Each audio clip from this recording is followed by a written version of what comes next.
And Amy had something too, but they, I don't have time today. thank God. Usually I have to speak. Nice, and they had this point start, well, as of today, they're on. Yeah. Good evening, everyone. Wait, Let's go okay, ahead let's and not call talk the about commission that right meeting to order. Mostly I'm upset. Welcome to the meeting of the Sacramento Housing. So then we're not doing it. It's just. Let's talk about this next week. I will be chairing this. Thank you. Good evening, welcome to the Sacramento Housing and Redevelopment Commission meeting. I will be stepping in as vice chair to preside over the meeting in our chair's absence. So Madam Clerk, will you please call the roll? Chair Duncan is absent. Vice Chair Ramos. Here. Commissioner Jansen is absent. Commissioner Jefferson. Here. Commissioner Nordstrom, absent. Commissioner Nunley. Here.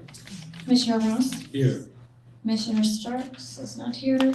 And Commissioner Wu. Present. Thank you. Thank you. So it appears that we have a quorum. Madam Clerk, are there any changes to the agenda? There are not. Alrighty. So we will now move on to the public comment section of the agenda. Madam Clerk, would you please read the public comment script on the agenda? Persons wishing to address the commission on subjects on the agenda but within the jurisdiction of the commission may do so at this time. The commission cannot discuss or take action on matters not on the agenda for this meeting. To speak on an agenda item, please fill out a speaker card and give it to the clerk.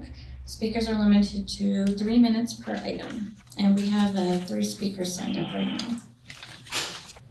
All right, great. We will now hear from the public comment speakers. Could we have the first speaker, please? First, we have Brooke Miller Jacobs.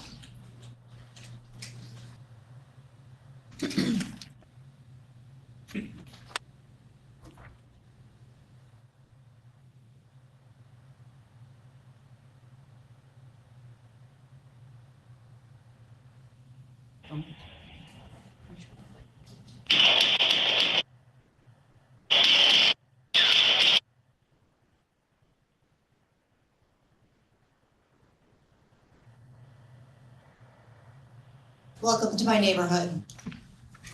Thank you for your time today. My name is Brooke Miller Jacobs. Good to see you all again. I'm here to comment on the drive-by shootings that took place on January 7th and May 14th. Bullets are flying from SHRA managed properties into our neighborhood and hitting our homes. Hitting our homes. We, the taxpayers, are funding this. This is not okay. The May 14th shooting was done with an assault rifle. 2 shootings in 4 months. It's been 4 months and nothing has been done. I told you January 15th that it wasn't getting better.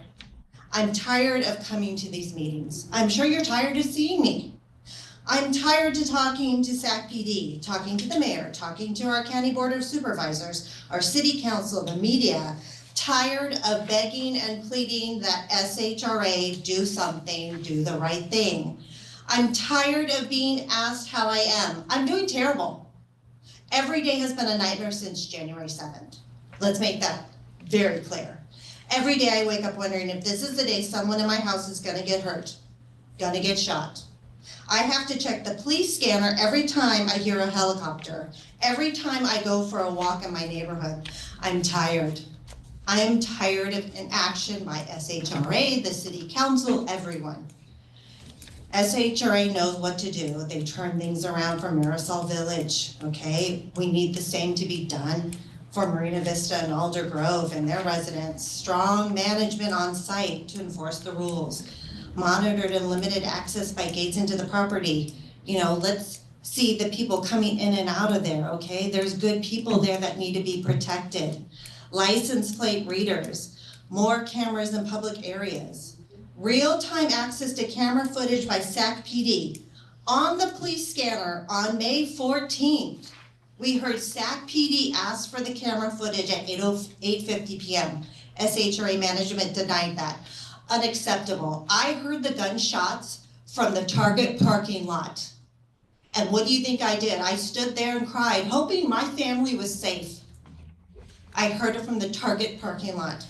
Taxpayer funding public housing projects should be the safest place to live because the city and our government are responsible for keeping the tenants safe, but this is the least safest place to live. Our taxpayers, we demand that our neighborhoods be safe. You're failing your residents. What will it take for something to be done? More dead bodies? Thank you for your time.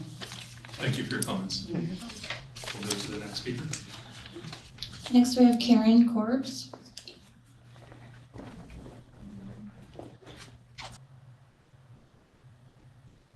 Good evening. Today you're going to hear from several of us about the deadly drive-by shooting that took place last week at CV Circle.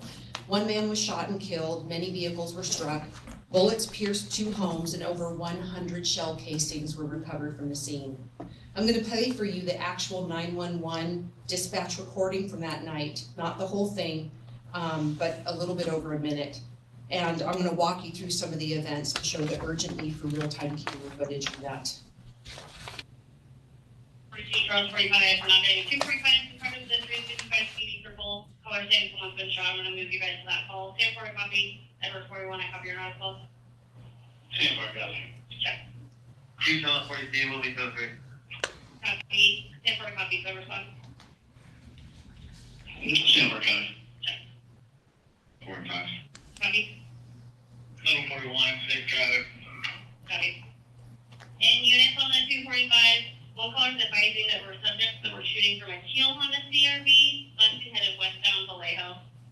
2 Charles 42, I copy your 906 in the area. Someone's advising that there's a male not moving and 2 Charles 42, let's hit fire, code 3, male black, looks like he shot. Will be in front of apartment number 51. Copy an apartment 51 males been shot. We're starting fire.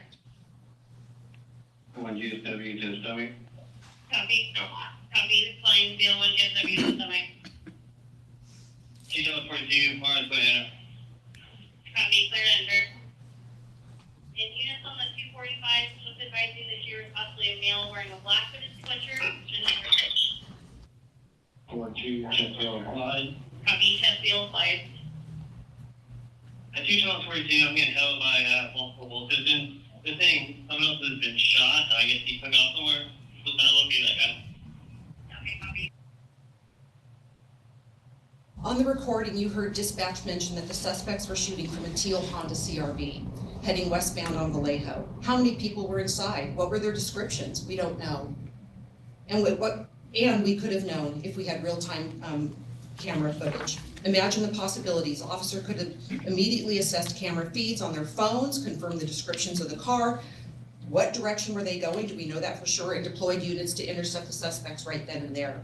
We also heard that one suspect was reportedly wearing a black hooded sweatshirt. Again, was this accurate? We don't know.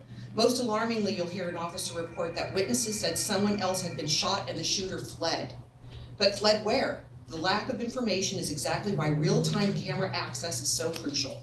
As you know, under the current system, they need warrants, court orders, judges, management office to say that they can even get that footage. It can take days, it can take weeks to get that information. The process is outdated and unacceptable in 2025. Please allow Sacramento Police Department's Public Safety Camera Network to be granted access to Marina Vista and Alder Grove. Not tomorrow, not next week, but today. The change is not just necessary, it is overdue. Thank you. Thank you for your comments. Next speaker, please. Christina Rogers.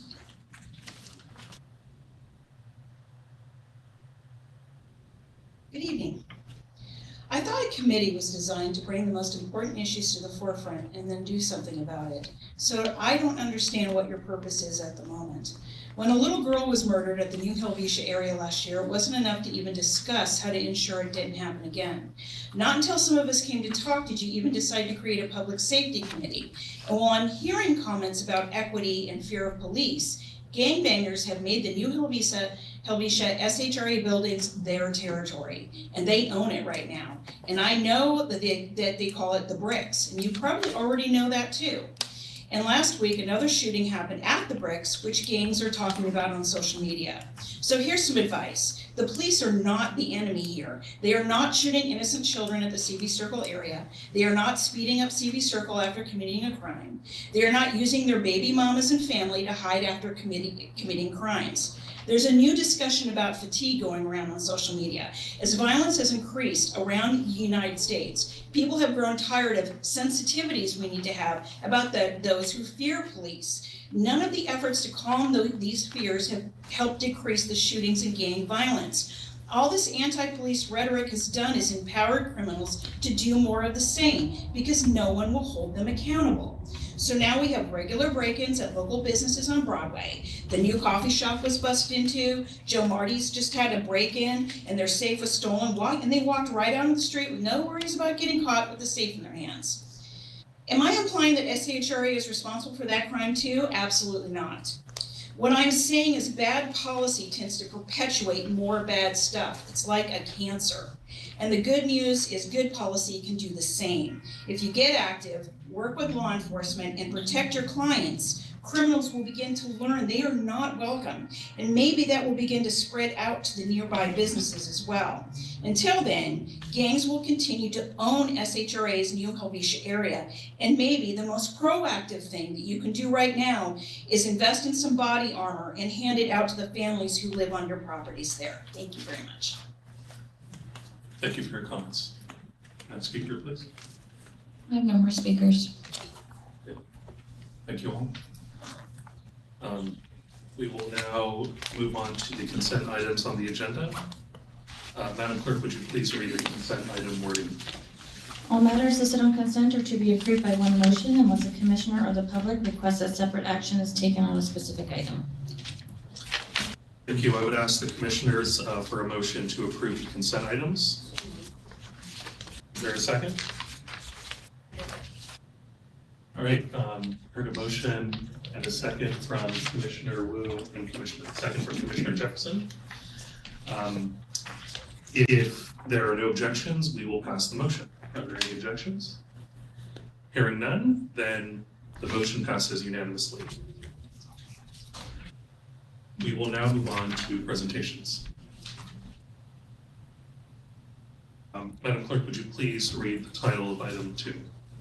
Affordable Housing Policy and Funding Impacts Update. Great, we will now have a presentation from staff.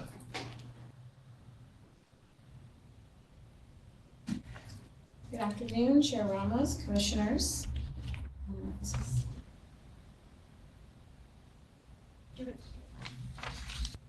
I've never used this.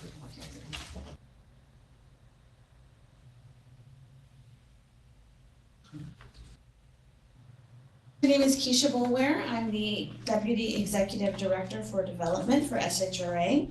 And at the end of last year, Executive Director Dozier presented to the Sacramento City Council as well as to you all on projected reductions in the 2025 federal housing budget. The City Council had requested that we report back in early 2025 on the potential impacts to SHRA and what steps could be taken to minimize harm to our programs and services. This presentation this afternoon is a response to City Council's request. We now, in fact, know that Congress approved a continuing resolution to largely keep funding flat for the 2025 budget. With inflation still above the Federal Reserve's target rate and Sacramento's average rent remaining at its post-COVID highs, the agency's funding shortfalls will be exacerbated for 2025. Skyrocketing rents will lead to the sunset of the emergency housing voucher program in 2026 instead of 2030 as originally projected. And unfortunately, the federal administration has suggested a 15% reduction overall for 2026 with additional details forthcoming won't be alarmist, but we've got more updated information. At the state level, there has not been a commitment to use or replenish general obligation bond financing to support affordable housing production. There has been an effort at the state level to propose a statewide housing and homelessness agency. Where the funding is for that, we'll know, but within this landscape, SHRA will adjust accordingly and continue to lean on the strength of its JPA structure that promotes collaboration between the city and county of Sacramento. We have weathered significant external changes throughout our history, and I'd like to provide a brief retrospective to provide context for where we find ourselves today. Just starting in 2008, the nation was in the midst of a foreclosure crisis, and SHRA pivoted to deploy neighborhood stabilization program funds. And even in the midst, SHRA continued to think strategically and conducted its first asset repositioning study to determine the feasibility of a comprehensive rehabilitation of its public housing portfolio. As a result of its efforts, SHRA was well positioned to take advantage of the RAD program upon its creation by HUD 3 years later. The RAD program, Rental Assistance Demonstration, functions to address urgent capital needs of the nation's deteriorating public housing portfolio. Fast forward to 2012, brought the dissolution of redevelopment. This was one of the biggest blows to SHRA that led to a 25% reduction in staff and a loss of approximately $55 million in annual funding. Sorry, I jumped ahead. And yet we persisted. 2013 brought federal sequestration, and SHRA used furloughs and reduced pay to minimize our any service disruption. The agency was prepared with a plan to further downsize if needed. Fortunately, that was not required. In 2014, SHRA shifted toward financing more multifamily apartments to extend its reach to more households. This was also 2014, the year that we completed our first high-rise rehabilitation and conversion from the public housing platform to the public-private partnership model.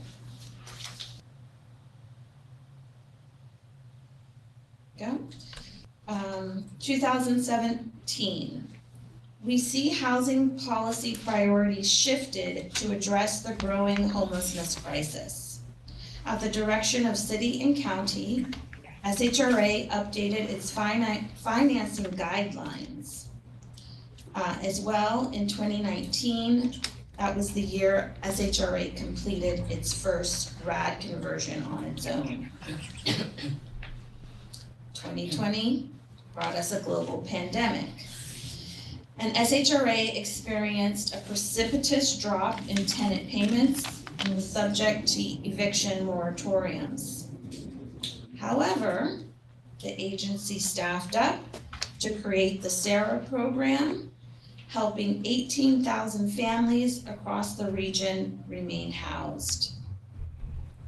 SHRA also opened 3 homeless shelters, leading to serving nearly 2,900 unique individuals and facilitating over 1,300 exits to housing.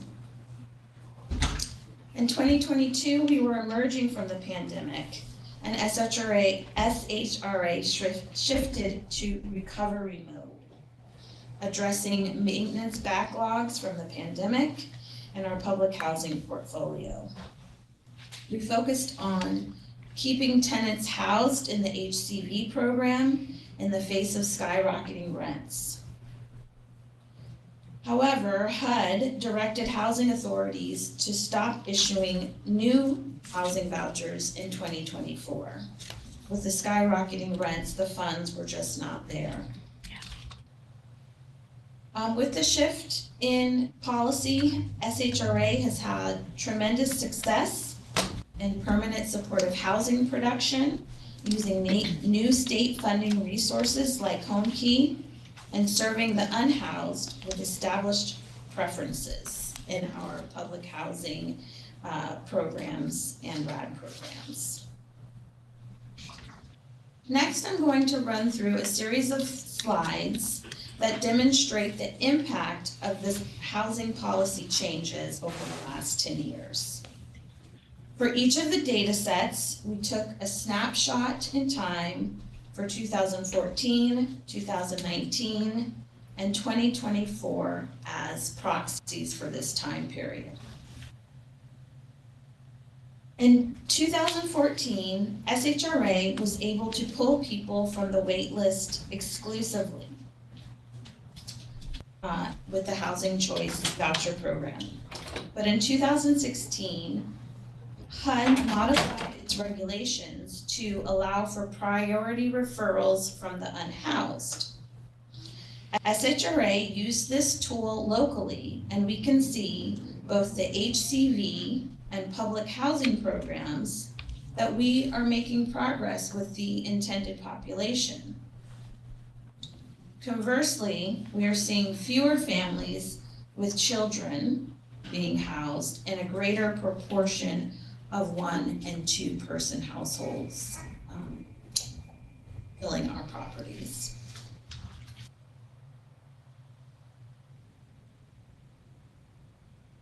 Our next set of slides, the chart to the left illustrates the current HCV shortfall.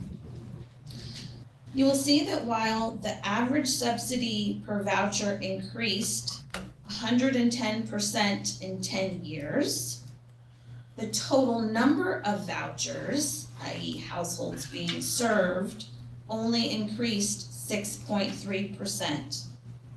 Put bluntly, because rent increases have far surpassed income growth, SHRA is dispersing twice as much money to serve the same number of people. The chart to the right illustrates the impact in public housing. Over the last 5 years, the average amount due from families at move-out from a public housing unit has increased nearly tenfold. Now, to be clear, while 75% of the 2024 figure, the gray bar, is attributable to unpaid rent from the pandemic, the proportion for the cost of repairs to damaged units has grown 1.4 times since 2019.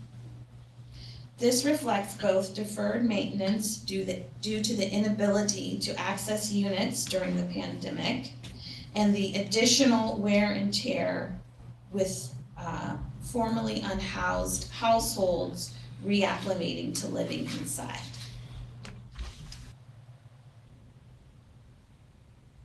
The next 2 slides will analyze how the city and county policy shifts impacted our multifamily housing lending production. The policies prioritize 3 main categories of development. Preservation, which is existing affordable housing that is at risk of loss due to expiring title restrictions or property obsolescence. Next, we have recapitalization.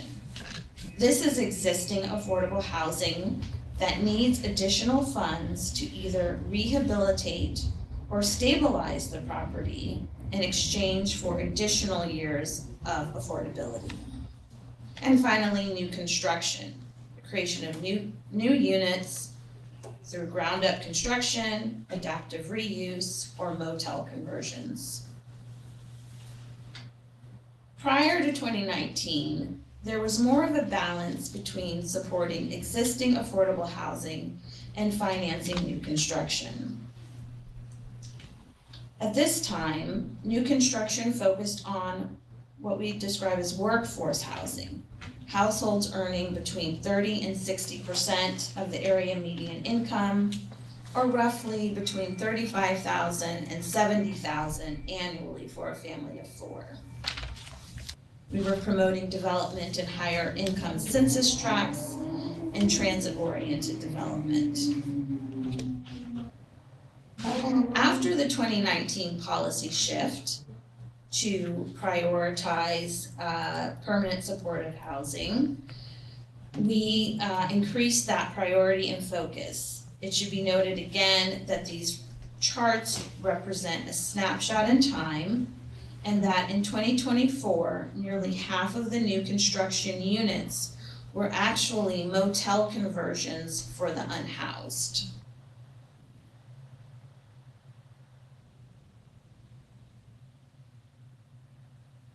Of the new construction units that SHRA financed, you can see a shift over the 10-year look-back period to serving extremely low-income households, meaning an individual earning no more than about $25,000 annually or $35,000 for a family of 4. This was made possible due to a heavy reliance on project-based vouchers, where the subsidy is tied to a specific physical location. Now, HUD allows housing authorities to allot 30% of its vouchers to be project-based, as opposed to vouchers that move with the households. Today, SHRA is currently at 28.7% of its vouchers being project-based, meaning we don't have much left. Another impact from the policy shift in 2019 was that new construction moved from a mix of 1 to 3 bedroom households to primarily studios and 1 bedrooms. A significant external driver to this change was also the shift in the statewide tax-exempt bond financing program from an over-the-counter application to being highly competitive. This created a greater reliance on state HCD programs that also prioritized extremely low-income households. By serving the formerly unhoused and extremely low-income households, development's operating costs have increased due to the higher service needs for these populations. This leaves excess cash flow from the communities to repay SHRA loans or shore up their own reserves. Today, SHRA's typical loan contribution to a new development has grown to an average of $10 million per project. I should note that the request to SHRA for subsidy in our most recent funding round in January was $39 million. But in 2025, the city only had $6 million available and the county $10.6 million in new funding.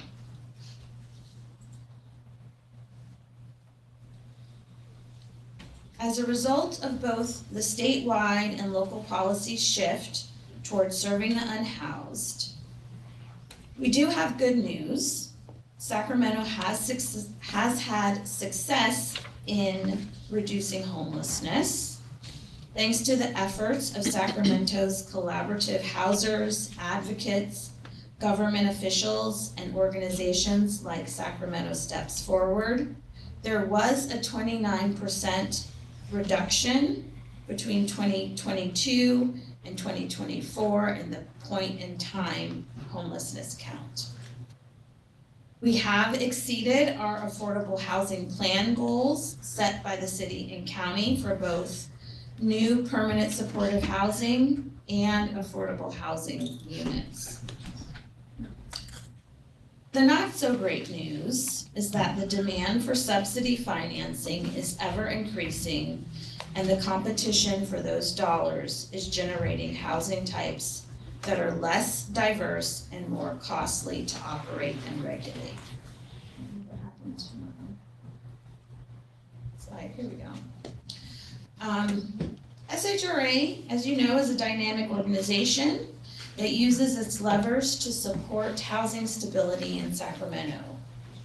It's a balance of keeping those who are housing insecure in their homes and moving the unhoused back into housing.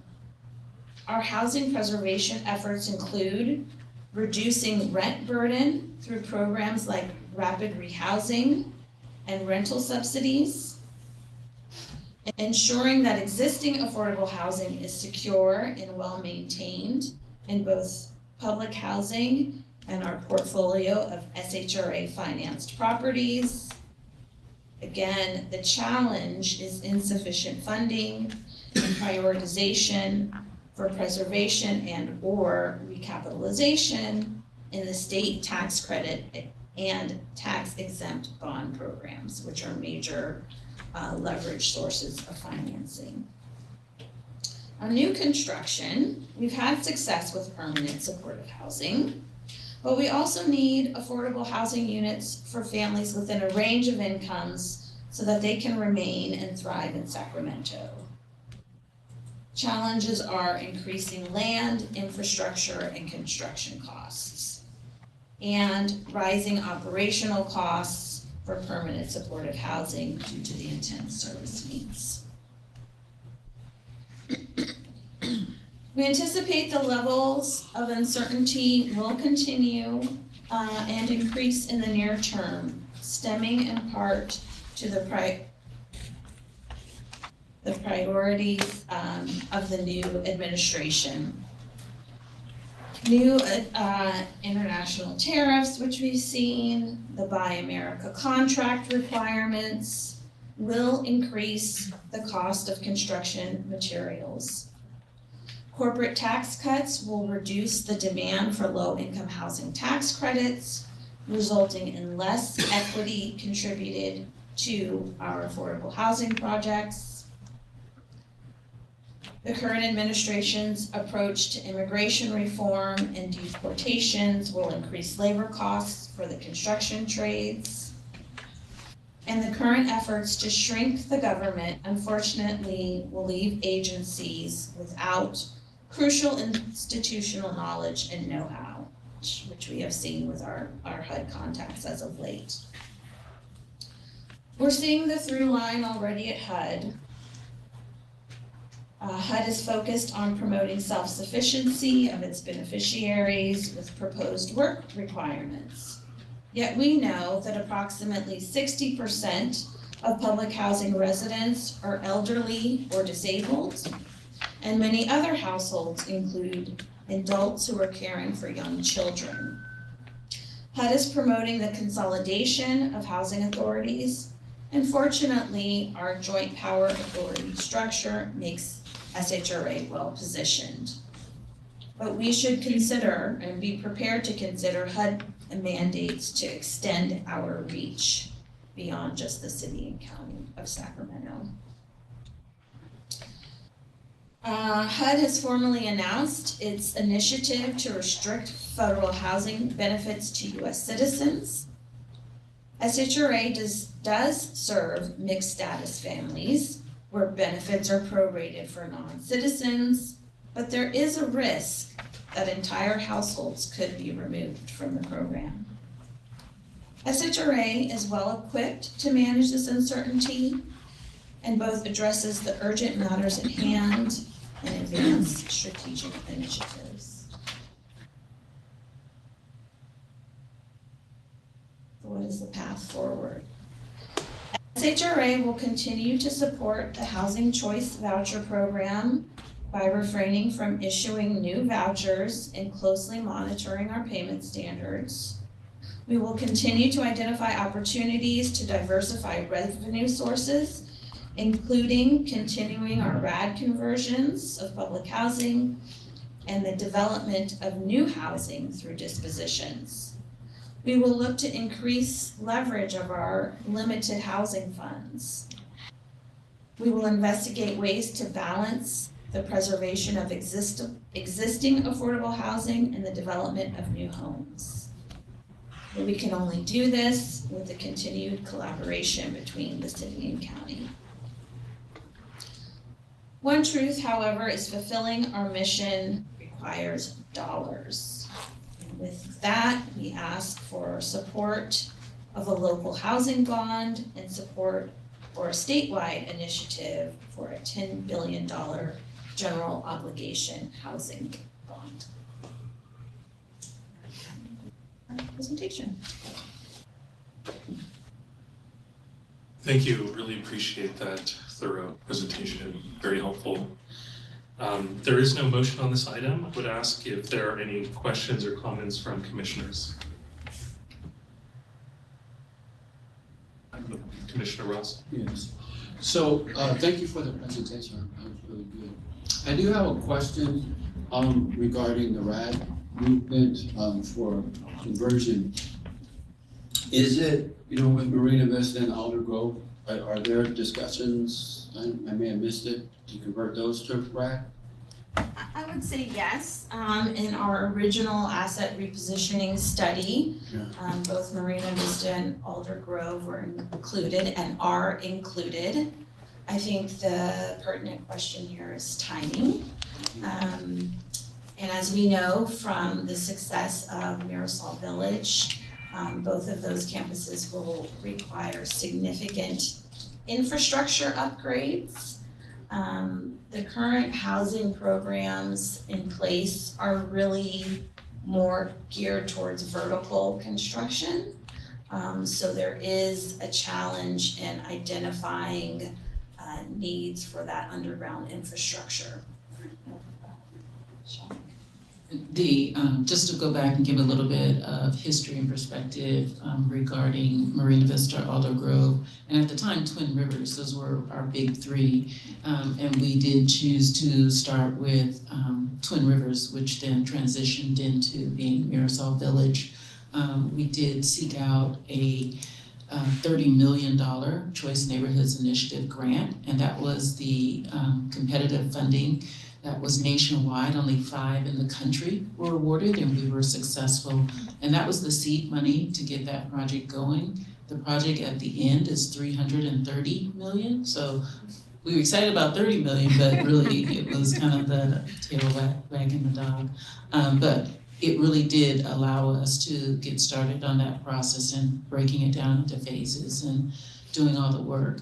And then based on our history and things that we learned from doing Mirasol, that's why we then wanted to turn our attention and see exactly, how we could approach Marina Vista and Alder Grove. They too had a whole planning grant that we received to take a look at that, but unfortunately the results of that particular grant, the outcomes that were listed there were huge funding gaps per phase. Up to like $20 million needed, local money needed per phase. And so that just financially was not feasible to move forward at that particular time. However, it does not dissuade us from still looking for opportunities. It's one of the things that Keisha has been looking at and working on, but it's a huge undertaking that would easily be $500 million or more. Thank you for that. Any other questions or comments from commissioners? Thank you, Keisha. From a statewide housing bond initiative, if it were to get on the ballot and passed, how much would Sacramento get? County and City of Sacramento, approximately. I don't have the answer to that. It would be a matter of how those funds were deployed. If it went back to the existing programs, there's a multitude of programs at the state that each have their own allocations. I don't know if anyone can help me typically what the Sacramento region receives. I don't want to misspeak. Well, of course, we would want to receive a huge allocation. However, we really don't know at this particular time in terms of how they would slice that up. There are many people who have their hand out for the housing bond, which sounds like a lot, but when you start to bring in your big players like Los Angeles and San Francisco, usually they look at regional type of allocations. But they will be going out and doing some polling during the summer and getting more feedback that will help them come to kind of the final housing bond that they're going to put forward in November. And as a follow-up to that, there was a mention in the presentation on a feasibility study for a local housing bond. Can you provide more on that? Is there a feasibility study underway, or who's looking at that? What would that cost? What would the timeline be? Put that into the universe. There currently is not a feasibility study underway. However, in our discussions and talking to our local elected officials, it is definitely something that they are looking at and considering. But in addition to that, there's housing, there's transportation, there's many areas that need additional financing and funding. So they still have not landed quite yet in terms of moving forward with the local housing initiative, but we keep hope alive in terms of the ability to do something for housing. Is there a sense of sort of how much we would need to get the amount of funding that we'd be comfortable to serve the needs that we're trying to serve? In all honesty, I think that if we were successful with a local housing bond, it would allow us to get back on track, so to speak, in creating a pipeline of housing. I mean, under redevelopment, that's exactly what we did. We always had a pipeline. We were continually producing, but also doing the preservation, that Keisha was talking about. The exact amount, I couldn't actually quote you what that would be, but that is our hope, that if there is a housing bond, that will allow us to bond against it, which is what we did under redevelopment, which then creates a much bigger pot that you can do these massive projects with versus getting a dribble each year. But having the ability to bond against it because you know that it's a long-term funding source opens up the door for many opportunities. Great, thank you. Commissioner Nunley? Pretty much, you took my question, which was the feasibility and what are we looking at and that type of thing. So right now, between the city and the county, there is no feasibility study, but it's being explored at the very least. And I assume that with that feasibility study, which is where you start getting into the nuts and bolts, how much tolerance does the public have for an increase of taxes versus the amount you really need? And that becomes, you may get a bond, but it's so low, so it's not reaching. So then it becomes a lot more outreach. And I guess that begs the question, what can we do as commissioners and as members of the public who are recognizing this need do to keep ourselves and others informed, including our elected officials? Well, I would say, understanding, what the commission has is a great deal of knowledge and understanding about what it takes to really get a project off the ground, how long it takes, the amount of work that we put in, and the amount of money that we get from multiple sources. I mean, we really have to piece it together. So sharing that knowledge and education, I think, is critical. One of the things that I sometimes hear, well, not sometimes, often hear, is people are aghast at, oh my gosh, it costs $500,000 per unit, and why does it cost so much? And really reinforcing that it's not just the construction. We have to build in all the operating costs into those figures. And we've tried to separate them out even in some of our documents, so you see the difference between the construction costs versus like soft costs. But that is, I think, one of the big barriers in terms of perception the cost of affordable housing. We have to make sure that we build in all of those costs that deal with the operating. Otherwise, we're back to public housing, which was unfunded because they didn't build in all the costs. So I think, in your travels and at cocktail hours where you're chatting with folks, talking about affordable housing and really starting to continue to share the knowledge that you have gained from being here on the dais. Thank you so much. Commissioner Ross? Yes, so I was on the same track, thinking about, as well as Commissioner Nunley and Vice Chair Ramos here, thinking about local housing, bond measures, and other types of approaches. So one of the considerations that I'm thinking of, and my brain's going a little bit, but has there been, going back to, because I know unfunded public housing was mentioned by Executive Director Bozier, and so I get that. But has there been a feasibility study on the cost of the safety improvement measures, around? I know there's been grants pursued, which is great. I know there's more grants being pursued for Alder Grove, and Alder Grove did get one for some lighting, but there's some being sought out for Marina Vista. But has there been a feasibility study done on what the fencing is going to cost, what all this is going to cost? And the reason I mention that is if public housing right now is not funded, there is the possibility, to create some sort of movement to say from concerned citizens, housing folks. Maybe there's some private benefactors out there, various foundations locally, because hearing about the idea of hearing the violence, and the idea that we're already knowing that there's not enough funding. We already know, everyone's noted that. The federal government is not helping in that cause. However, there's a safety issue with existing housing. And what if we were to find a way, maybe there's a benefactor out there, or find out what the cost of a study would be just for those particular housing complexes, and what the cost would be to, shore those places up with the protections, the fencing, and so forth. And then, we rally support to try to get benefactors out there local to say, I'll fund that. I'm tired of hearing what I'm hearing on the news. I'd like someone to speak to that, please, if there is a study and if it can be done, or does someone have an idea of what the cost of a study might be?